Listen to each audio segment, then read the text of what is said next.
एक गांव में एक गरीब किसान रहता था। उसका एक बेटा और एक बेटी थी।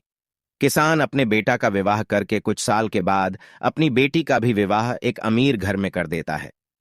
बेटी बहुत अमीर घर में गई थी। उसके घर में नौकर चाकर काम करते थे। किसान अपने दोनों बच्चों का विवाह करके इस दुनिया से चला जाता है।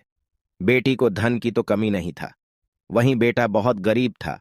किसी तरह खेती, मेहनत, मजदूरी करके अपने परिवार का पालन पोषण करता था। उसकी पत्नी भगवान भोलेनाथ, शिव, की बहुत बड़ी भक्त थी। गरीब होने के बाद भी वह भगवान से कोई शिकायत नहीं करती थी। वह थोड़े में ही गुजारा कर लेती और अपने परिवार के साथ खुशी से रहती थी। वही उसके पति की बहन धन ज्यादा होने के कारण घमंडी थी। वह अपने भाई के गरीबी के कारण उनसे कोई रिश्ता नहीं रखना चाहती थी।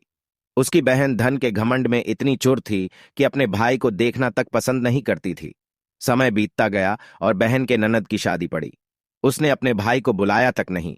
किसी तरह उसके भाई को पता चला और वह बिना बुलाए ही बहन के घर शादी में चला जाता है। बहन उसको देखते ही अपने नौकरों से कहकर घर से बाहर ही लौटा देती है। भाई भूखा प्यासा रोते हुए जा रहा था। तभी रास्ते में उसको एक बूढ़ी माँ मिलती है। उन्होंने ने उस भाई से पूछा, बेटा क्यों रो रहे हो? इतने में वह अपनी सारी दुखदाई कहानी बताता है। बूढ़ी माता ने उसे समझाकर चुप होने को कहती हैं।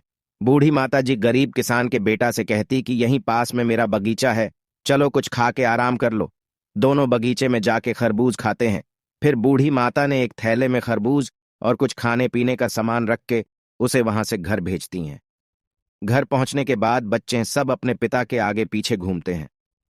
उसकी पत्नी अंदर से पानी लेकर आती और तुरंत थैला हाथ से लेकर देखने लगती है कि मेरी नन्नद क्या दी है। बेचारा भाई वहां से चला जाता है। उसकी पत्नी जैसे ही उस खरबूज को काटती खाने के लिए उसमें बीज के जगह हीरे मोती चमक रहे होते हैं। वह बहुत खुश होती है देखकर।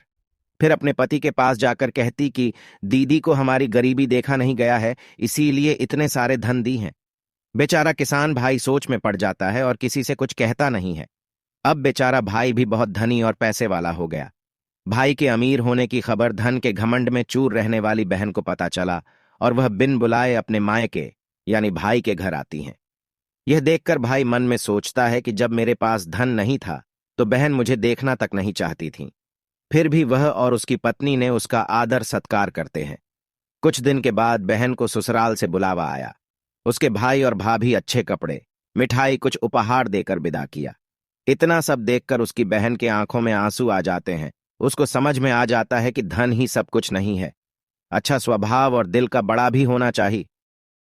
यह कहानी यही समाप्त होता है। धन्यवाद सुनने के लिए।